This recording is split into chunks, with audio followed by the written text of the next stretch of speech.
Yo, mambo vipi? Mimi ni Saji Sam kutoka Saji TV na leo niko ndani ya Saji Headquarters mazee. So tuko na msanii mmoja hatari hivi, msanii mmoja anajulikana kama Rihanna wa Chuka University. I think hiyo jina ndio ilienda viral sana, watu wengi wakamtambua nayo. So nataka tupige story na yeye atuambie safari yake ya muziki imekuaje, upepo unaendaje. So karibu sana kwenye studio. Thank you so much, Saji. So Rihanna, okay, most people know you as Rihanna. What's your real name? My real name is Natasha. Okay. And most people, especially my friends, know me as T. Okay. Yeah. And your stage name, so you know you're a musician, and Yeah. Rihanna, you know Rihanna tunajua mwenyewe ni wa hizo sides zingine. So wewe jina yako ni gani stage? Okay, my stage name is Bad Girl T. Bad Girl T. Yeah. Okay. So how did you come up with that name? Bad Girl T. Okay, there was just one time that I was just seated alone, like deep in my own thoughts, and I was just like getting in touch with my inner self, and I felt like there are parts of me that I wanna advance, like, and there are parts of me that I want to change about myself, like I want to do things in a manner that I love, in an authentic manner, in a real manner, like in a way that I wouldn't really care about what society thinks about me, what people out there think about me. So I decided that to be able to do whatever it is that I want without having to care or without having to feel like, oh my God, they're judging me. If I really wanted to do things in my own skin, I needed to be that bad girl, you know. So that when I just felt it and I just said, oh, guess I'm just gonna name myself Bad Girl T. But when most people hear it, they mostly think that I'm bad, like breaking windows and all that. Yeah. So do you think that name fits you well? Yeah, I think it does, and I am proud of wearing that name. I just feel it fits me. So as in watu wanachukuliaje hiyo jina? How do people take it? Wanaichukulia positively ama kuna wenye wanaichukulia negatively? Of course, people are gonna have different perceptions towards things, you know. During the first times that people heard Bad Girl T, they were like, you're such a soft girl, so why are you calling yourself Bad Girl? Like, I don't know. And I was like, I was trying to explain myself all the time. I was just trying to explain myself, and then after a while, I just got tired of explaining. So I just don't care whether you feel this way or that way. But personally, as long as I know why, I just phrased myself as that. You know, it's like some sort of counter ego. You know, it just makes me be in my own skin, and I love being able to do things in a manner that is authentic, just being myself. So that's why. But some people took it negatively, of which I really didn't give much thought about, because anyway, you shouldn't really care so much about what people think. After all, people started to get used to it and embrace it. The moment you decide to stop explaining yourself so much, people will eventually accept something. Does not matter whether they initially disliked it, they will just start to love it. Yeah. That's great. Yeah. So we know you as Rihanna and also as Bad Girl T. So what's your real name? My real name is Natasha. Natasha. Yeah. Natasha who? Najma Natasha. Okay. So home ni wapi really? Okay. So I am a Luya. Of course, Luo. Yeah. So can you speak Luo? Luo, well, just a bit. Or you can speak in Luo? No, actually, I was not raised in those languages. So you don't know what is Nyako? I think everyone knows. Everyone knows that. Yeah. Okay. But when my parents raised me, they raised me mostly in English. Yeah. mostly I've always spoken in English, and that's what I've like come to grow around. Like I never really grew around Luo and Luya, but I'm yet to learn. Okay. Yeah. So you want to learn Luo and Luya? Yeah, I just feel like I need to learn it since it's like part of who I am. I do want to learn it. Yeah. So, you don't know Luo, Mm-hmm. you don't know Luya, Yeah. and you're an outcast of a Luo and a Luya. Yeah. So that means you never stayed in Luoland, Yeah. and you never stayed in Luyaland. I never. So where did you grow up? Okay. I grew up in Nairobi. Yeah. Nairobi. Yeah. Which Okay. states? I've been around various estates, but currently I'm in Ongata Rongai. I've also been in Langata. Okay. Yeah. So, okay. You're a musician. Yeah, I'm a musician. How did you come to notice your talent in music? Okay, so this goes way back to when I was a child. Yep. When we were in school, I just used to sing a lot around my friends, and I just used to do it for fun, like just as a hobby. You know, I would just sit down and I was writing stuff like let's say we had a class and the teacher was teaching. If she just walked out the class like this, like I would just sing something, even if it's so small. Then the friends around me just started saying, "Oh, you have a really nice voice." You know, at that time I was still young. I really didn't take it into account. I was in primary. I was still very young, like maybe 13 years, 12. I was still very young. But then afterwards, I started hearing more and more people commenting about that. Then after that, I just felt like, damn, okay, this is good. Okay, so let me just try something. So I enrolled in music now when I was in school, because I felt like, okay, I'm getting a lot of positive feedback about my music from everyone. At what age was that? That age, I was around now 13, 14. 13, 14. Yeah. Your school had music classes. Yeah. Which school is that? Okay, it was called the Pinnacle School. So you're cooking. Yeah. Okay. Yeah. Okay. So, you can continue. So, yeah. So after enrolled in music, and we had auditions, you know. They don't just like bring everybody like that. So we had auditions, and the first day I came, I was just so tensed, and I was just breathing, and I was like, damn, this is happening. But then I just went there, and now when the organizers, the ones who were auditioning us, when they heard my voice, they were like, wow. And I just got out of the room and I was like, So afterwards, I realized I got the solo part, like I got the lead, like for the choir, like I got the lead. And they were like, they ranked me as the best artist, the best singer. And that made me feel really, really nice. Like that was when I realized, like, yeah, Najma, Natasha, you can sing. Yeah. Okay. Yeah. So after all that, so did you write your own songs, so you sing other people's songs? Okay, so when I was still in the same primary, I was listening to other people's music, yes, but there were times that I would just sit down and I was like, you know, I used to love writing so much. Aside from singing, I was into writing. I would write novels, I would write articles. But then one day I just sat down and felt like there are tunes just coming to my brain. And these tunes were melodies, beautiful melodies. They were just swirling around my brain. And I just turned them into words. And when I read them, I loved what I heard. And I sang it.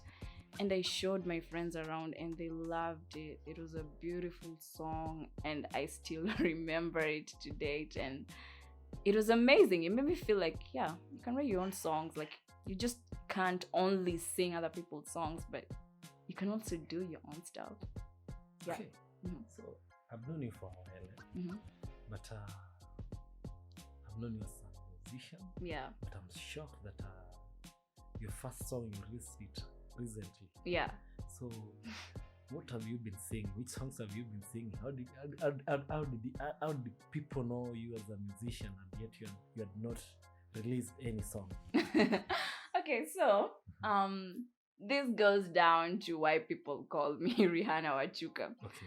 So I was doing cover songs, like Okay. you sing other people's music.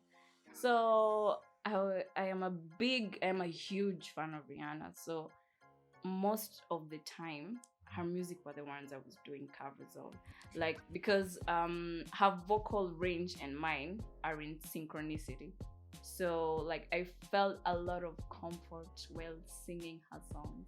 You understand me? Yep. So I would sing most of her songs. I would sing Adele's songs. Yeah, I would sing most artists' songs, like my favorites. So I used to post them up on Instagram and YouTube. And when I would go to school events around here, I would also perform them, like Beyonce also. Yeah. So people just knew, like, this girl, she's got something. They felt like I had something special, and that it drove me to go on doing this, because like if somebody else can see something special in you, then you've gotta see it too. Yeah. Okay. So, this song of yours, Yeah. you call it You and Me. Yeah. Okay. Why You and Me? You and me. Mm-hmm. Can you just read the words again? You and me. Yeah. Personally, I am a person who is very in depth about passion and love. So I love love. I love the idea of love. Everybody knows that, actually. Okay. So from the title, You and Me, it's about me and a certain somebody. Okay. So it's just us. Okay. Yeah. So it's about love. Yeah, it's about love. So you in love. Let's say you in love. Yeah, so by the time I was writing that song, actually, yes, I was in love. Okay. And what I've always said is that love is a beautiful thing. And I always let myself be vulnerable. I always let myself drown, like I love passion. The feelings are ecstatic, and yeah. So at the time when I wrote You and Me, I actually did love someone, and that someone inspired me to write this song. Okay. Yeah. So it came from those in-depth feelings of passion that inspired me to write an entire song about this experience, because it was something that I treasured. It was really special to me, and I felt like it was something that was almost out of this world. Like it's beautiful to love someone. Yeah, because that means that you're compassionate and unconditional towards someone. So that in itself is something that most people do not love to embrace. Like, it's good to be vulnerable. Most people are afraid of getting hurt and everything, but when I felt that love, I embraced it. I was not afraid of, like, oh my God, I'm gonna get hurt. No, I embraced it because it was beautiful. And I know beauty is love, beauty is peace, and I love feeling peace. So sometimes it's just good to, like, let things flow. Yeah, just be vulnerable. So I allowed myself to be vulnerable. And in the midst of that, I decided to release these feelings more through writing a song. Yeah. So how long did it take you to write this song? It didn't take long, actually. When you're sprawling with have you ever been in love? You've never been in love, right? So, like, when you're in that state, obviously it's like it's almost like describing someone you love. You will easily describe them, you will praise them from head to toe, from their character. So it was really easy. All I could just do was sit down and just just write. Like I was writing exactly what I felt. So it took me around 20 minutes to write the entire song. Yeah, 20 minutes. Thank you. So it took me 20 minutes to write the song, and actually the funny thing is that when I went to write the song, I had not planned like oh my god, I'm gonna sit down and write it at this time. No, it was exactly 12 a.m. I remember it was on a weekend at 12 a.m. and I was tired. People are more honest when they're tired, or yeah. So I was really tired, and I just don't know what got into me. I just took a pen and a paper and I just started to write. I remember. Then when I started writing all of that, I started coming up with tunes in my head. So I recorded them and saved them on my laptop so that I would use them as reference. And I just started writing bar 1, bar 2, second bars, second paragraph, and boom, the entire song was complete. And I just looked at it and I loved it. Yeah. So I've realized that you've been using past tense in your story. So I don't know.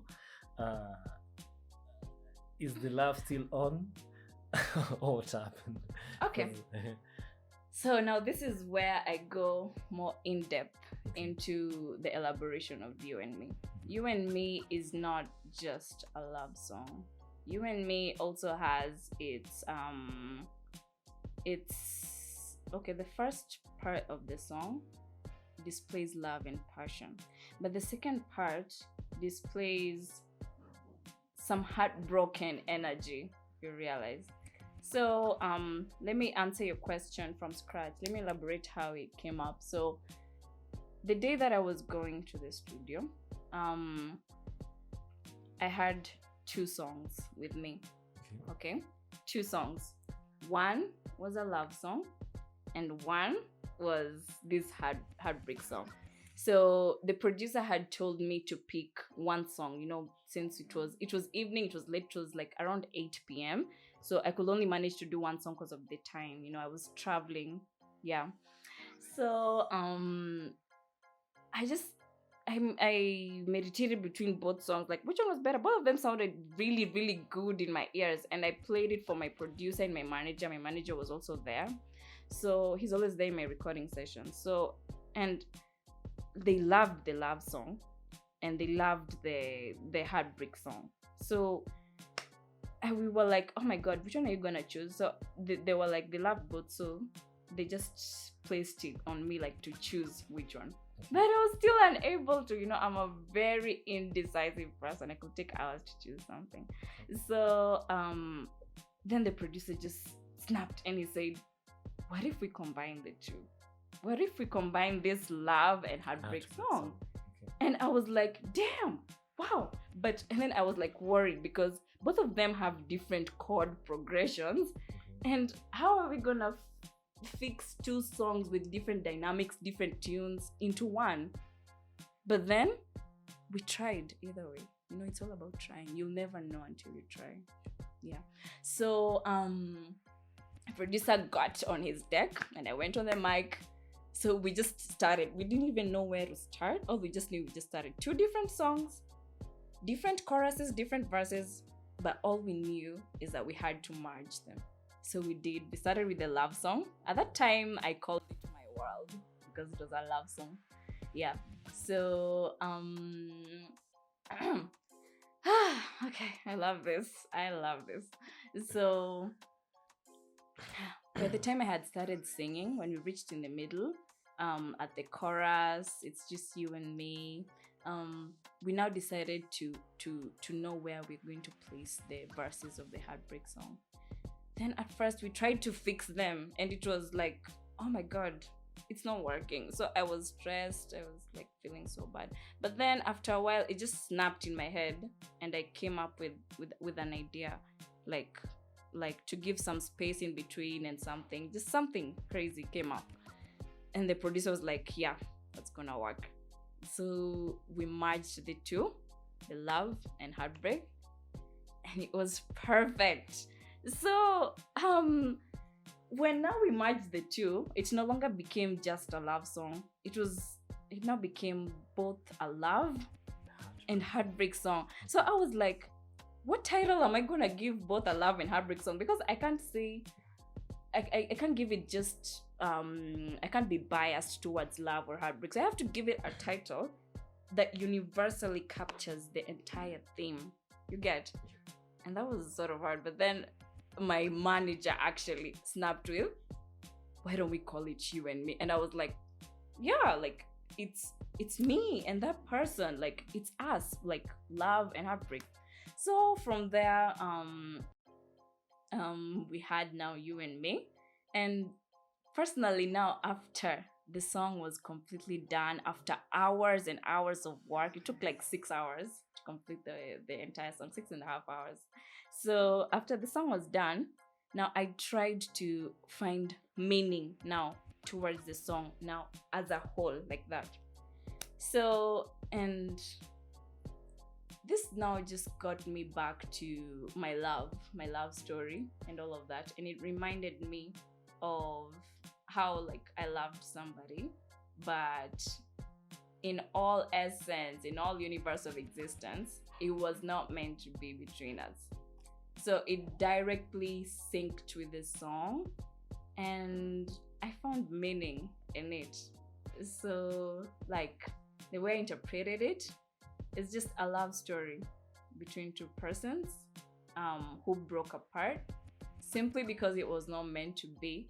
But all in all, there's that aspect of the passion that was still there. So sometimes you can just hold on to the good things. You don't just have to leave things from a bad place, you know. So that made me accept the fact that I was not meant to be with that person that I love. So through writing this song, it made me release all of that energy positively, and it made me be in a place of inspiring people, inspiring my fans, my listeners, on the same note. Like, you can love someone, can be passionate about someone, but sometimes it's just not meant to happen, and that's okay. You can always hold on to the passion and what it was, the good that it was.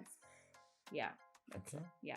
So who chot ama who cheated unasemanga hivyo. Damn. Okay. So in most love stories, usually hear them ending as a result of cheating. Okay. But mine was not cheating. Mine was it was just two people that loved each other but were not compatible with each other. I realized over time, like when we were together, our values, our beliefs, they were clashing a lot. Like, we had a lot of differences that could not make us be in synchronicity, in compatibility.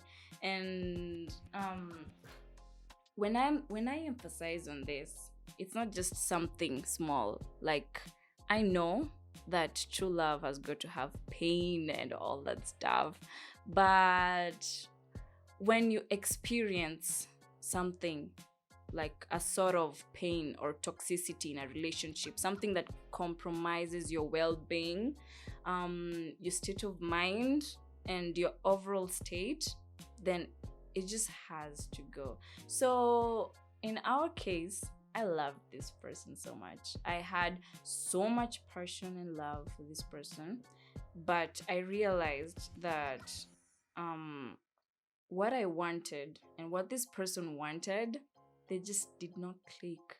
It was just the wrong person at the wrong time.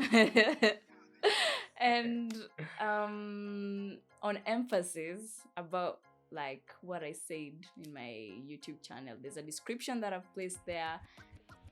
I said that passion is one of the most beautiful feelings to experience, but it can become overwhelmingly toxic. And sometimes you've got to decide which passion is meant to be held on and which one is meant to be let go. So in our case, this one had to go. And sometimes it's okay. Like, it's okay to have this special thing with someone and it does not work out. But you've just got to know that it's not all the time that letting go of things has to be toxic. It has to be on a bad note. You get? So, which is why I'm relating this to my fans. Like, if you're in a situation whereby you feel like you really, really love somebody, most people usually say like, "Oh my God, he's my soulmate. She's my person and everything." If it's not working out, if the two of y'all are not compatible, it's perfectly fine to let it go. No hard feelings involved, and sometimes you've got to know that you got to choose yourself first before that relationship. You get? Because sometimes yes, you guys are not meant to be together and everything, but you could just hold on to the beautiful things. So it was mostly incompatibility between us. The person did not cheat or anything.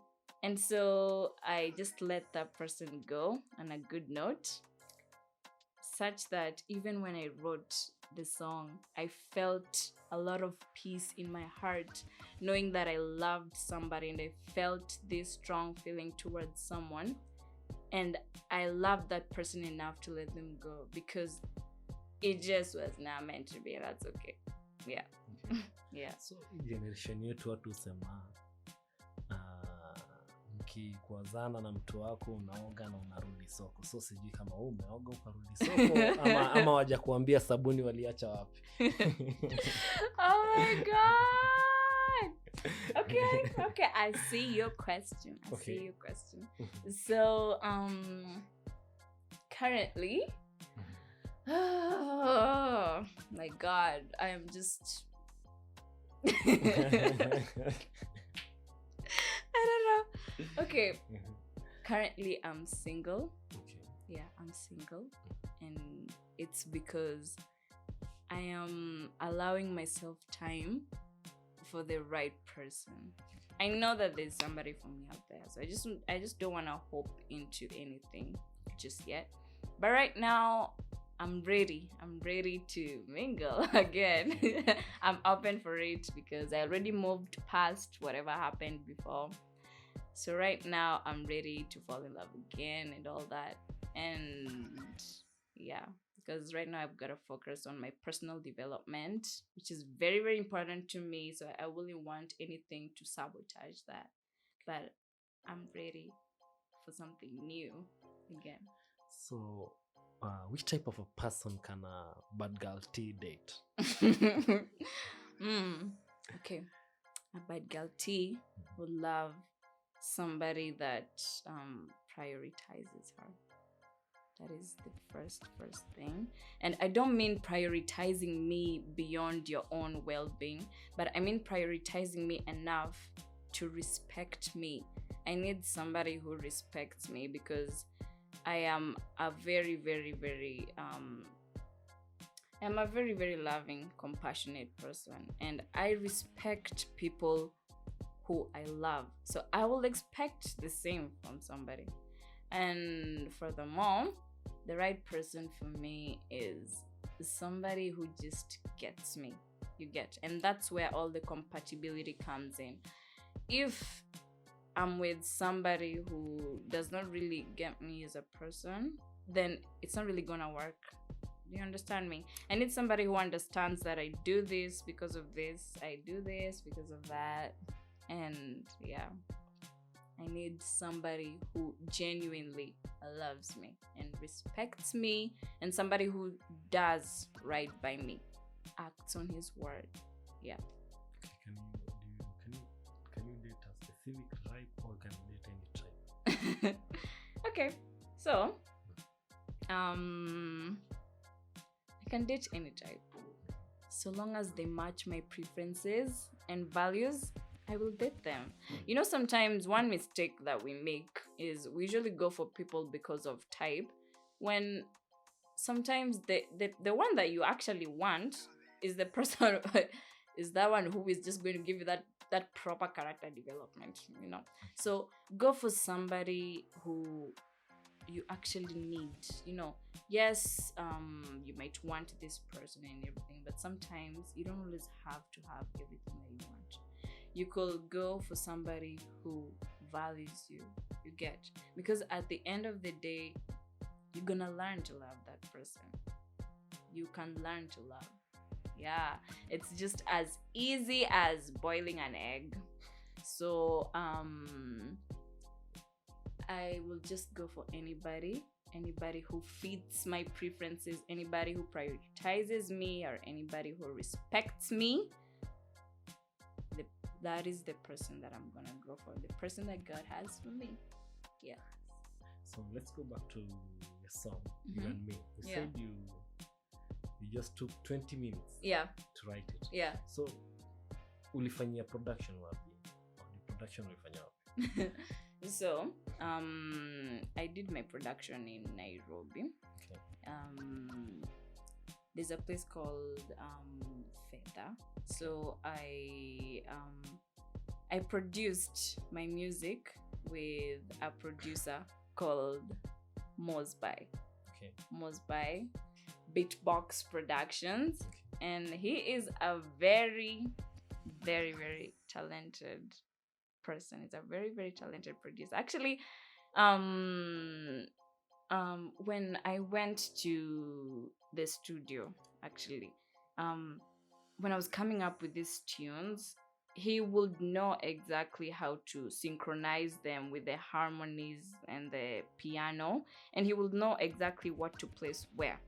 And he was actually the one who was guiding me on what melodies to incorporate into the song, and it was just amazing. He's literally a genius. When I sang the two songs to him, the love and the heartbreak songs to him, he understood the assignment. He knew what needed to be done, and he did it. Yeah. So was it your first time in studio? Or... No, that was not my first time in the studio. Okay, my first time in the studio, I went to record a song called Red Lights. Okay, so Red Lights was, I could say, like, it was my first love, like my first song to record. It meant a lot to me because it was the first item that I ever recorded, and I was so attached to it. But sadly, my management was not like in favor of the song dynamics. They didn't like prefer that I would have that to be released as my first single due to certain reasons. But in, let's say, fortunately, that gave birth to this other song of You and Me. So actually, that Red Lights, which was my first song, I'm gonna do a redo of it. Okay. Yeah, I'm gonna redo it and I'm gonna release it because I really love that song. I just can't let it slide like that. Okay. Yeah. So what were the challenges that you faced while recording this song? You and Me. Yep. Okay. Challenges. Oh my god, I could do a whole ball of challenges. So the first challenge was the aspect of having to merge the heartbreak and love. That was the first challenge. It was really, really tricky to merge them, and it was also tiresome to like try and find a way in which we would fix two different song progressions into one. It was getting really tiresome. It was sort of a heartache. It's like trying to mix milk and soda and have them as one. You just have to find an overall universal formula to like combine them. So it was that hard, but we managed. Another challenge was, oh my god, this one almost drained the entire life out of me. It was the singing part. I love singing. Singing is easy. I could sing all day for hours, but this was my debut song. It had to be perfect. So I had to bring in the energy, the bad girl tea energy into the entire song. So in midst of singing, you can get tired. You can get tired, especially if you're putting a lot of energy into singing. If you're singing without so much energy, you won't get so much tired. But if you're singing with so much energy, it gets really tiresome, and you're like, oh, it drains you a lot. So I was singing because I kept repeating some verses over and over again until I would come up with exactly the perfect thing. Music production is not as easy as it usually looks. You could spend hours there just trying to get something to be perfect.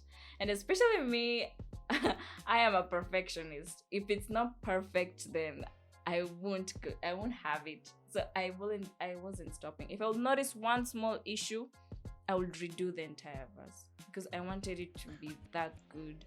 I really, really honor my work in such a manner that I want it to come out the way I am. Like I love perfection.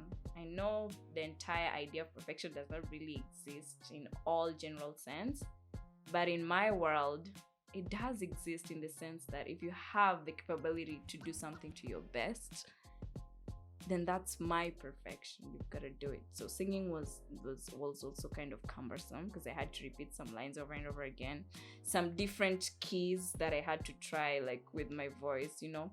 My vocal range, mostly it's usually soprano 2 and alto and all of that, but I also had to incorporate soprano 1, which is the and I just had to sing it over and over again, and yeah, it was my throat.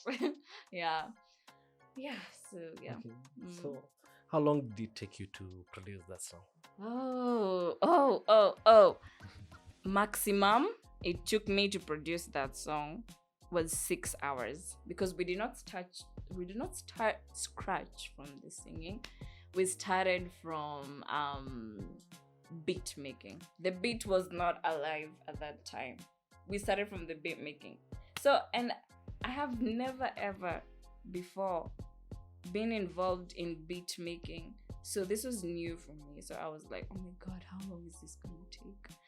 But then now the producer just asked me for to keep singing the song. Then he started keying something, and then he told me, feel free to give me some tunes that I could incorporate here. So I was just seated there just thinking and thinking and thinking. I was like, oh my God, this is gonna be so hard. But then boom, 3 different tunes came to my head at once, just like that.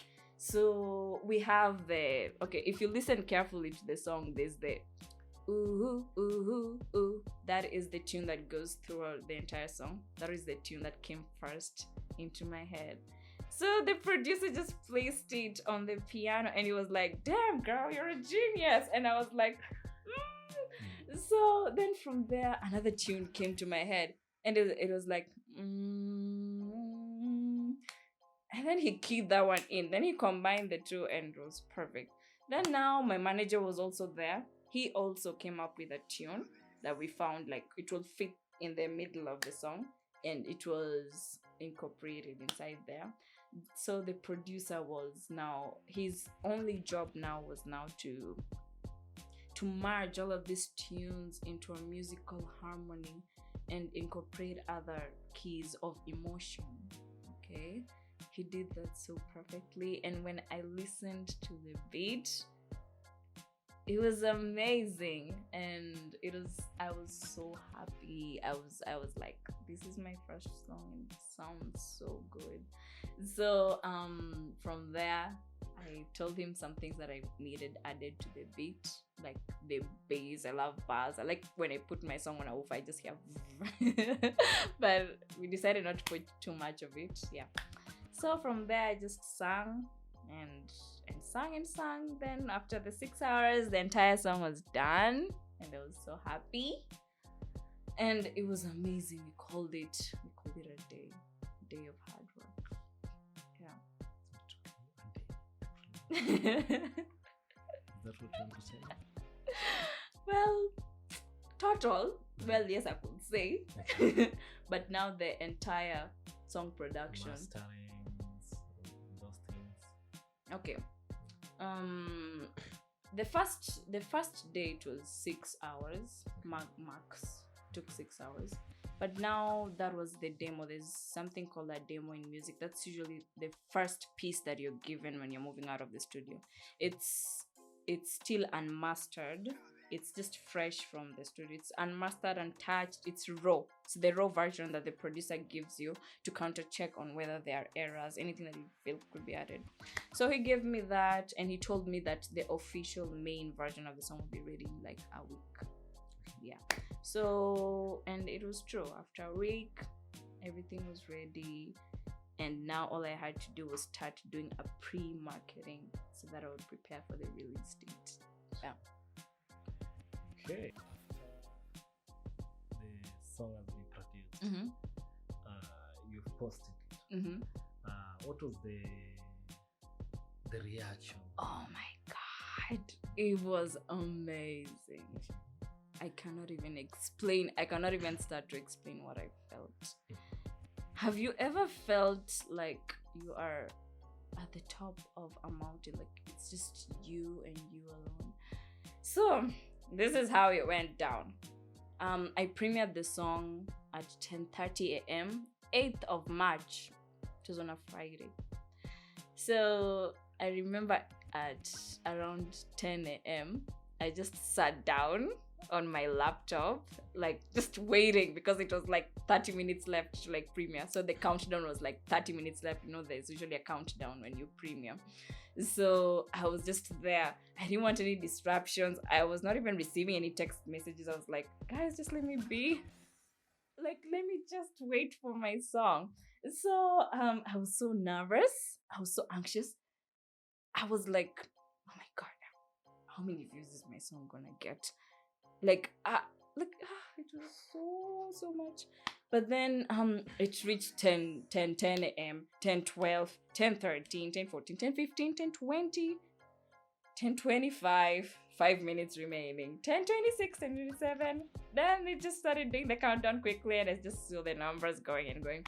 And then now it's officially premiered now at 10:30 a.m. And 2 minutes in, I can already see comments. Like, do you know how that made me feel? Like, I can already see comments from, actually, the first comment was from one of my classmates. She was like, go girl, I love this. This is a masterpiece. The second comment was from another friend of mine. And it just went on and on. The comments could not just stop. So I was so happy. Like, I just thought that people wouldn't even check it or anything. And I was just there was so much tension going inside of me. But then I felt so nice that people were actually seeing it. And, you know, like, oh my God, my song is this good. Okay. So I just kept checking. And every time I check, somebody just commented saying how amazing the song is and how much they love it. And that made me feel so damn good. I felt so damn good. This is even more than falling in love. This is better. This is the most beautiful feeling that I have ever felt in my life. Yeah. Okay.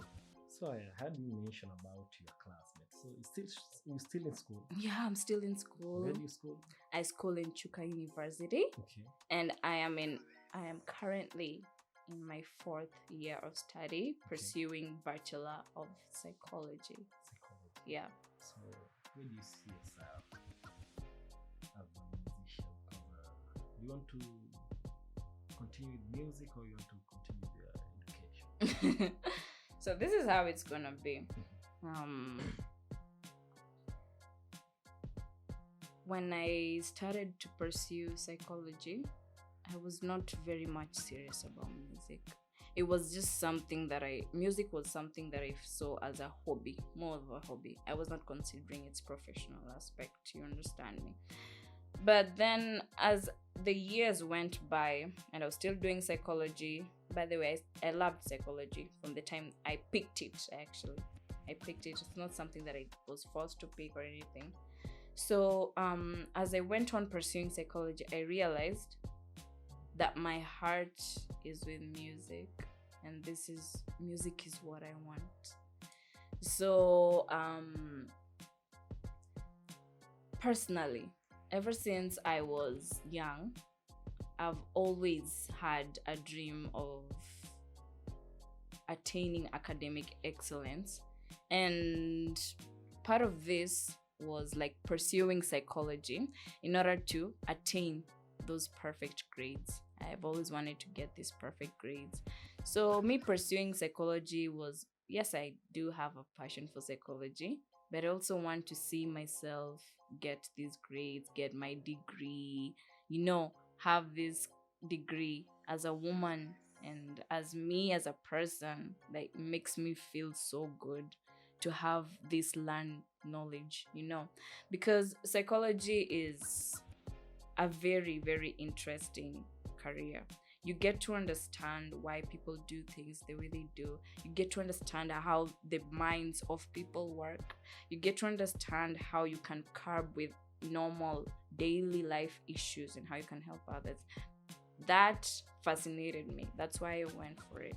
But then I realized that music is where my heart really lies. So after school, I want to graduate. It's always been my dream to graduate. So I'm going to fulfill that dream, God willing. I want to graduate. And right after that, I'm going to go back into my music. Yeah. Mhm. So, I said Rihanna is your role model. Rihanna is my role model. Okay. Yeah. And since this is your first song, what do you expect? Do you expect some collabos in Kenya? Or what are your plans? Okay. Based on the song's progress, I do expect some collabos. I've gotten a lot of positive feedback from artists around here, and they really love what I've done with the song. They actually ranked it really high. There was a ranking of songs around here, and they actually ranked mine as number 1. Congratulations. Thank you very much. So that actually shows you how good it is, So that made me feel so much confidence in not only myself as an artist, but myself as a creator. You get? So I, in future, will expect collabos with people. Why not? Like, I'd love to explore. I'd love to explore different writing aspects, different artists and their writing skills, their musical skills. I'm all about exploring, and I find a lot of fascination in that. So why not? Yeah. In the next 5 years, Yeah. where do you see Bad Girl Tea?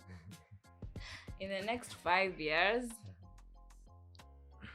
I want to see Bad Girl T being a star. And by a star, I mean a big star. Because I have always dreamt of being a star. I've always wanted to be a star. My first name, Najma, actually means a star. So I've always wanted to be a star. And I've always had it in my heart, in my mind. I think about it a lot. I dream about it. I write short notes around it and post it on my wall to just remind myself. So I see myself as a successful artist, and I see myself as a woman who is creating music and art in order to create a difference in the world and change people's lives, because it has always been my dream and purpose to create a difference in somebody's life. Yeah, I want to create something that will change how somebody thinks and perceives things. I want to shift people's mindsets to be positive. I want to bring a lot of love to people's hearts, and I'm not just talking about love for in love relationships. I'm talking about, there's a kind of love that music has. Music in itself is love. When you listen to music, you're listening to love. You get? I want to spread love and light to the world, and I want that to be from something that I'm creating. I want to know that I created this and this, and it changed somebody's life. I want to do that. Yeah. So, sometime back, I heard about T Do you fashions. know about it? T fashions. T fashions. My heart. Mm. T fashions is my brand. Okay. T fashions is my fashion brand. Okay. And I came up with it in the year 2022, September. And it's been a long journey with T fashions. I creating a brand or a company is not easy. It's it's one of the hardest things that you can put yourself into. Do you understand? It it needs your energy. It needs your mind. It's like feeding a child. Like when you give birth to a child, you've got to feed it, you have to nurture it until it grows up. And that is not easy because it takes a lot of your mental energy, physical energy, your economic resources, and sometimes it can drive you crazy because you're putting a lot into it. It's the same as starting a company. So when I started T Fashions, I started on a very high note. I was so enthusiastic. Like I was so enthusiastic that I'm starting a fashion brand. I'm into fashion so much. So I decided that, oh, I want to create a difference in the world. Why not do it through bringing something different in fashion? So I started working on it. Doing a lot of research, networking. I was doing a lot of networking, meeting people who are in the fashion industry, and networking with other business persons that I knew could be of lucrative aspects and outcomes towards my business. But as the journey went on, I realized that this is not just a smooth road. It's not always all easy. It's it's crazy because at some point I was giving it every single piece of me, my mind, my energy, and my everything, to the extent that it felt somewhat draining. So things are not working out. The main thing that you should do is not change the goal, but change your approach towards it. So after a while, I realized that I was approaching it in not a bad way, but in a way that was giving me burnout. It was too much. I was doing more than I needed to. So sometimes you have to take a step back. And that's what I did. I took a step back and I looked at my brand. And I love T Fashions so much. Everybody knows that. I'm always posting it on my updates. I'm always talking about it. I'm always praising it. That's how you know that somebody loves something.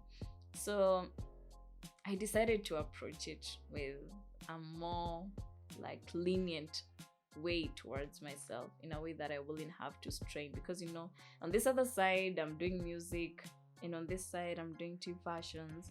So when I'm giving my all towards both things, it can be really draining. So I had to take a step back and know exactly how I'm gonna do this. So when I did that, I just went on with my creation. I first started with jewelry, things like rings, and I started selling them, and it was doing really good. People were very receptive of it. Then I started to brand my t-shirts, TF, T Fashions, and people were like, oh, this is what you have. Okay. Then from there, I decided that if I really, really want T Fashions to like bloom, I had to pick one thing at a time. I didn't want to do everything at the same time. So I decided to venture into makeup. I love makeup. I love lipsticks, lip gloss, foundation. So I decided to start with lipstick. So I got an investor from my family, and he was mentoring me on how to go about it, how to find a niche, how to find a market gap about these things. I had to be different in order to be successful. Why is somebody gonna buy lipstick from T Fashions and not from this other brand? That was what I was working on. So I went on, it became really tiresome again, and I was just going crazy and crazy again. And then after a while, things became a bit slow because I was on this other side still doing music and I was doing writing, you know. So I decided to slow down at it.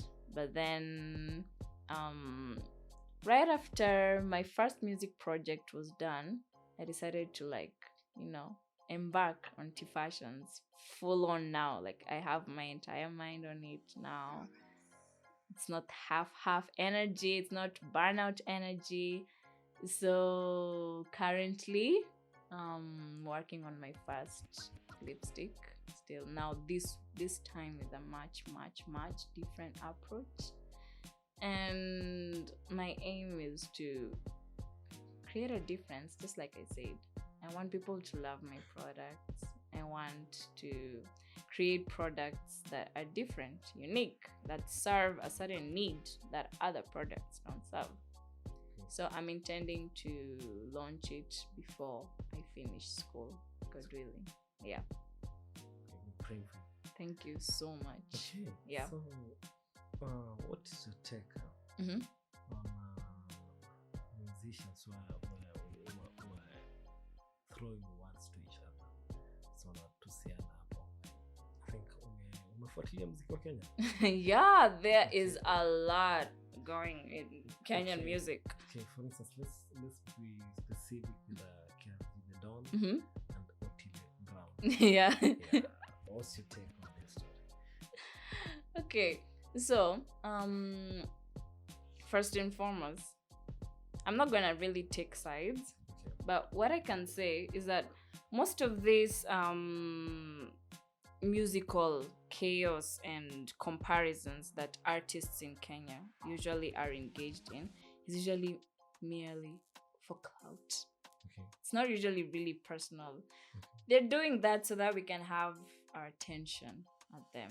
Well, it's not always the case, but in most cases, it is the case. So my take on this is that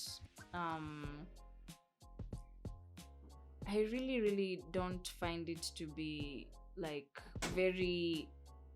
such a good image, brand image towards, like, for instance, these two artists fighting over the internet, going at each other like that. There could be thousands of people who look up to them. And you know, when somebody sees you doing or saying such things, you know, words have power, you know. If I love someone's work right now, if no matter how much I love them, if they say something that has negative impact towards me, it's gonna tarnish their brand image, my perception of their brand image.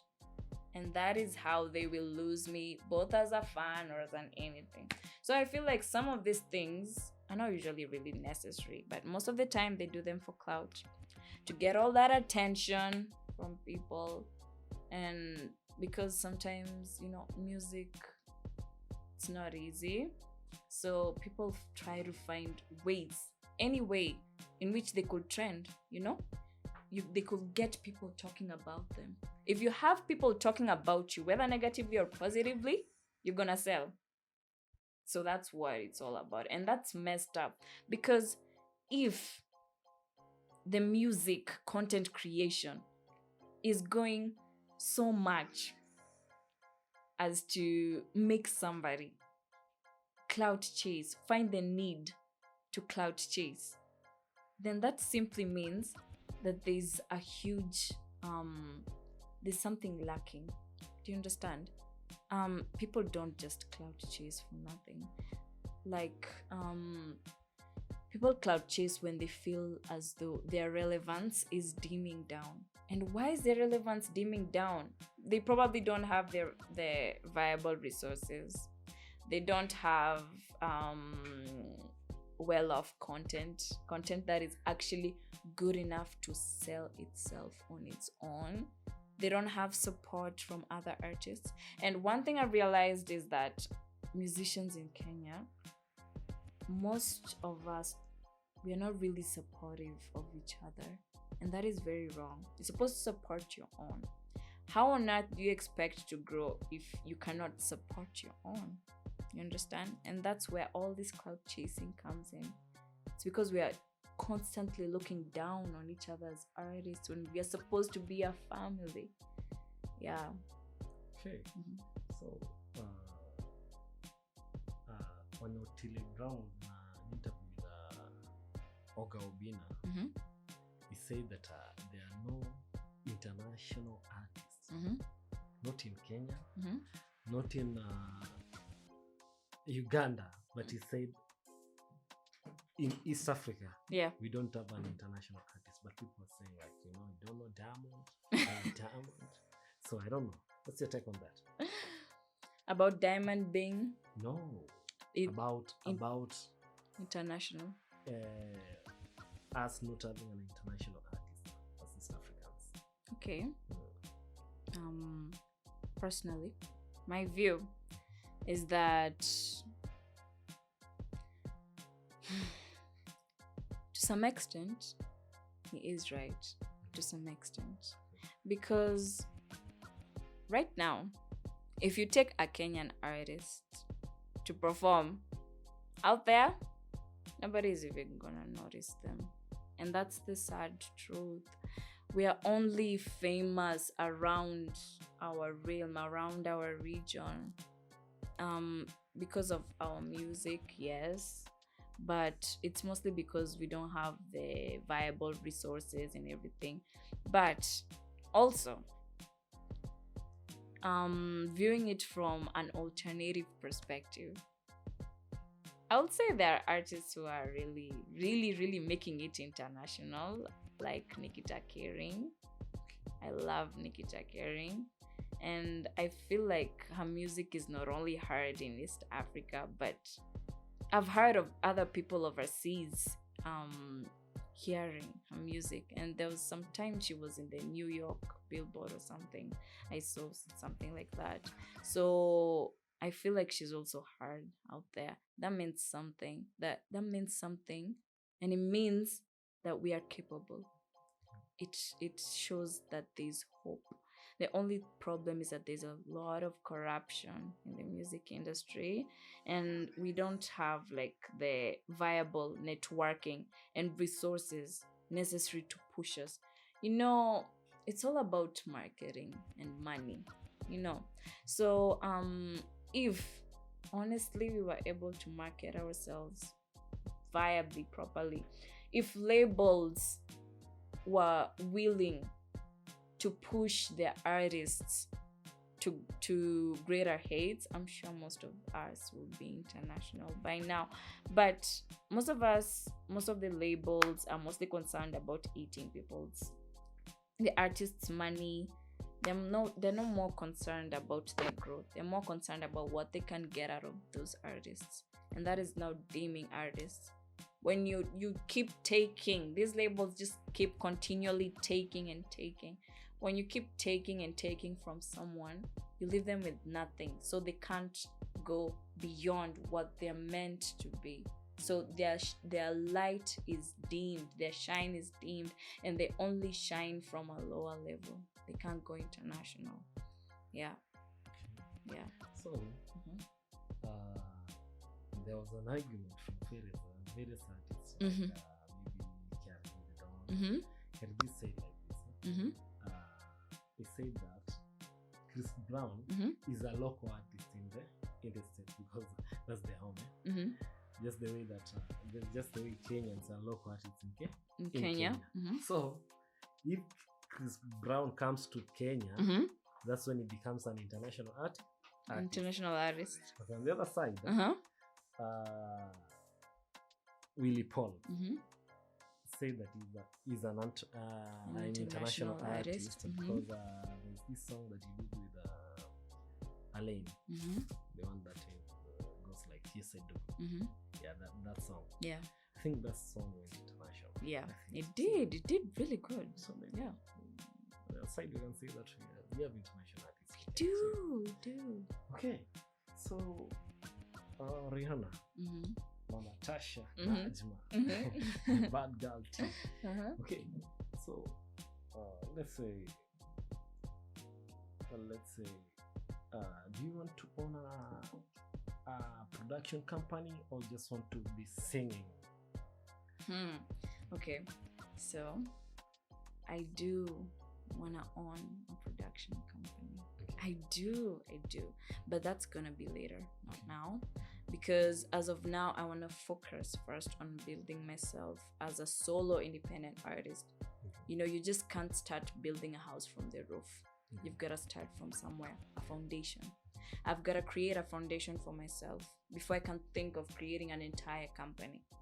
But personally, if I can create a company which can help musicians to thrive musically and send them international, I will. I could create a company whereby I could sign artists and I would want to push them till I see them become stars, because these days we don't have much of that. It's mostly labels taking away from artists. And I would love my music production company to do more of the giving than taking from its artists. Yeah. Okay. Mm-hmm. So currently in Kenya we're facing a lot because I think we've lost around two people. Mostly young people are dying. Yeah. For instance, there's this young guy called Brian Chira. Mostly when he was alive, people used to troll. Yeah, a lot. Saying, now people are crying for him. Yeah. So, what's your take on Kenyan artists being trolled or Kenyan celebrities being trolled? Okay. So,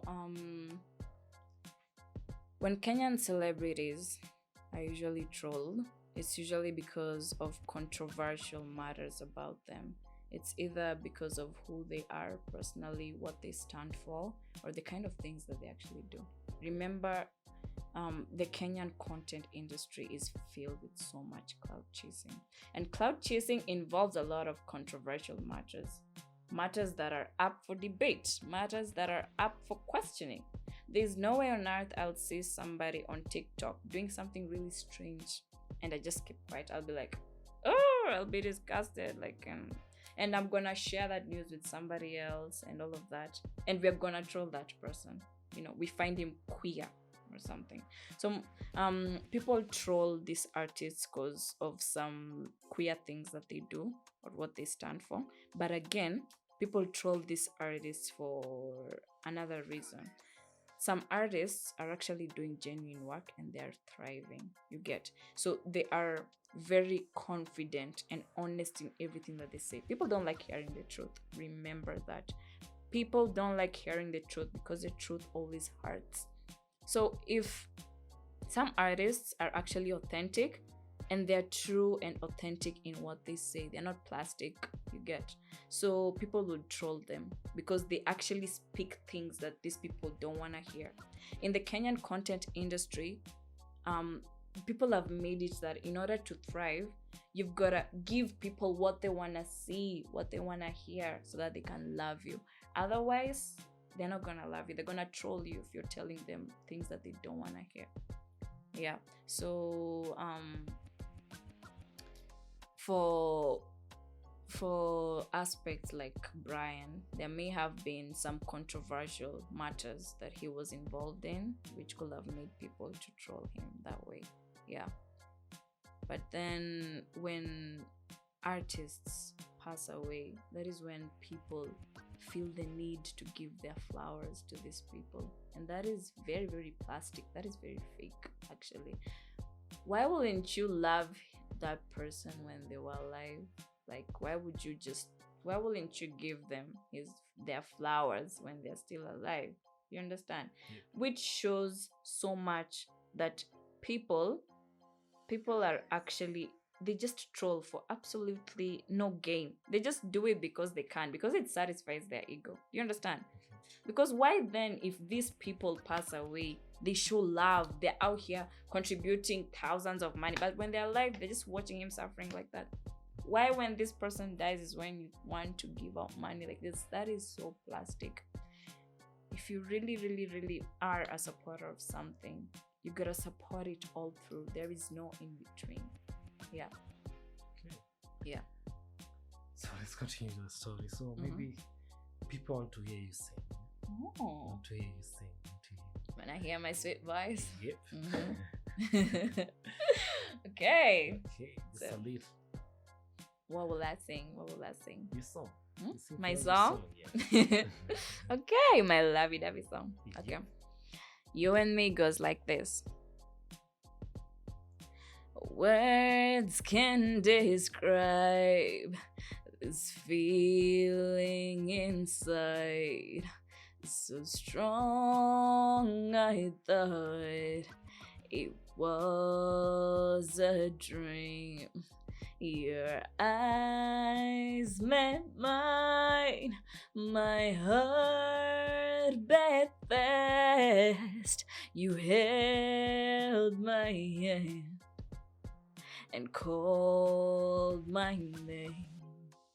Well, who would have thought we'd be more than friends? It definitely wasn't clear. And since I can't get you out of my head, I'm writing this song just for you. My love, my world, you light up my heart, you shine so bright, you light up my sky, and I'm never letting you out of my sight. So boy, know that it's just you and me. And ever since you walked in this life of mine, you became a special part of me.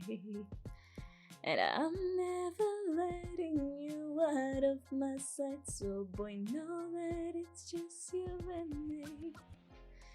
And ever since you walked in this life of mine, you became a special part of me. Hatari. Thank you. So watu wanaweza taka kutafuta huko online, wakupate wapi, wasikize ngoma zako maybe kwa YouTube? Okay, so throughout my online platforms, you're gonna find me at Bad Girl T, BADGALTEE. Just combine the both. On YouTube, at Bad Girl T. On Instagram, it's Bad Girl T. Same as TikTok, Bad Girl T. Just search for me, you're gonna find me there. Subscribe to my YouTube channel, and yeah, like, share my new song, and I love you, my fans, so damn much. Yeah. Thank you. So guys, hivyo ndio tumekuwa na Bad Girl T ama Rihanna wa Chuka University ndani ya Saji TV. So tunaomba pia mtu follow pale pages zetu za Saji TV, Instagram, YouTube Saji TV, Facebook Saji TV. Thank you so much. Behind the cameras tuko na Branos Light.